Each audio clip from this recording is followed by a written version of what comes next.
Good morning, everyone. Again, I want to thank members of the media for coming out on such short notice. But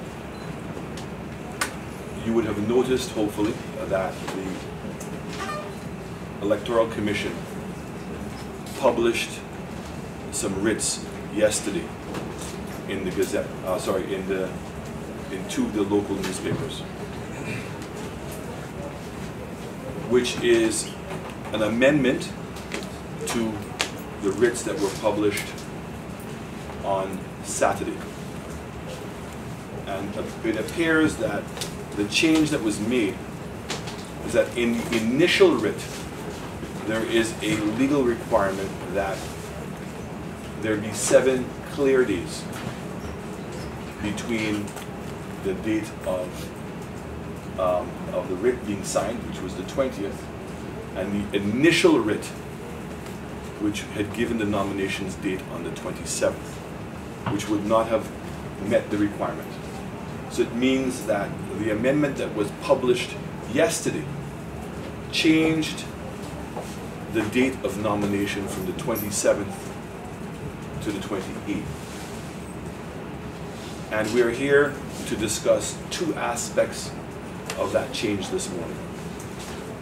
The first aspect is that the 28th is on a Saturday. And we believe that it has moral and ethical implications, and also infringes on or tramples the constitutional rights of St. Lucians, particularly as it pertains to religion. But we are not surprised, because this Prime Minister has shown a level of insensitivity, continues to be unethical, uncaring, and immoral. And that when we look at how he has handled even the elections with regards to on the date of CXCs, the level of insensitivity and uncaringness should be apparent to all. And this can only be achieved if somebody is excessively arrogant. And that is what we're saying about this Prime Minister. You look at the budget that this same Prime Minister would have laid before the House, a budget of $1.4 billion, and not felt the obligation to explain to St. Lucians how he was going to spend this money. Up to now, the Prime Minister has not told us, and the Minister of Finance, how he intends to spend this money. The Jafali case. Nobody ever questioned the right of this government to appoint an ambassador, or the process that was used to legally appoint him as the ambassador. The question has always been, why was he appointed? And what was the benefit? And why did it take so long for the government to have unveiled to St. Lucians the appointment of Ambassador Jafali?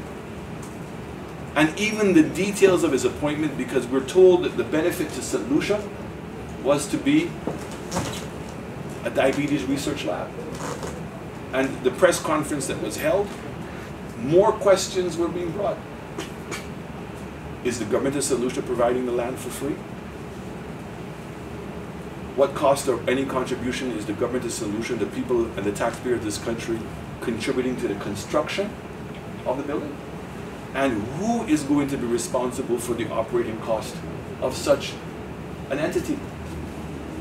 All of us still have not been given answers to those questions. It is years now that we have been asking questions about Grindberg. The same Prime Minister, when he was the Prime Minister, signed the contract with Grindberg without consultation of his cabinet, without approval of the Parliament, and without the signature of the Governor General who had to issue the license. And he has been spending hundreds, if not millions of dollars of taxpayers' money on legal fees, of which we have never been told how much. We've never been given the opportunity to know the status of the case. He has never indicated what his role or denied his role in this process. We have impacts in which the Prime Minister has clearly breached his area of responsibility. The executive, as he himself has pointed out, has absolutely no role in the judicial process of this country. So to involve the Prime Minister's office in the investigation, that the report went to him before it went to the DPP. Up to now, the evidence has not been provided to the DPP's office. The DPP's office cannot even tell you the veracity of the evidence. But yet, armed with this report, he went public and he became the judge and the jury over people who have never been given their fair day in the court. And he continues to lie to the people of St. Lucia and deny us knowing what the truth is, because he's not even made the report public. 31 recommendations of that report were made public. And those were 31 recommendations not to deal with the actual judicial, extrajudicial killings, but to deal with moving on. Things that would prevent anything like that from happening in the future. And not one of the 31 things have been implemented.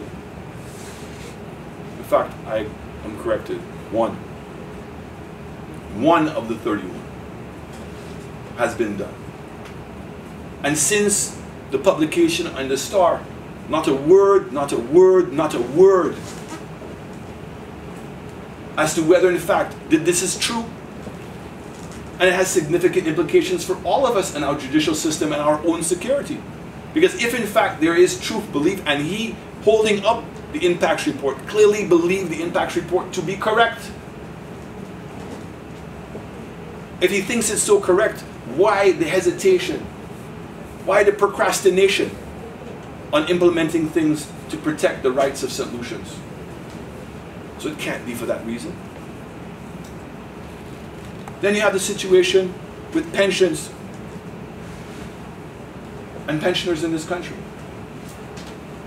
So I want to say today that before we discuss the second issue pertaining to this writ, that I'm going to ask Ms. Sarah Flood-Woburn, who knows something about morality, who knows something about ethics, who knows something about being humble, and about enshrining and protecting the rights of all St. Lucians. That is what we have. That when we make decisions, we must take into consideration the rights of all St. Lucians.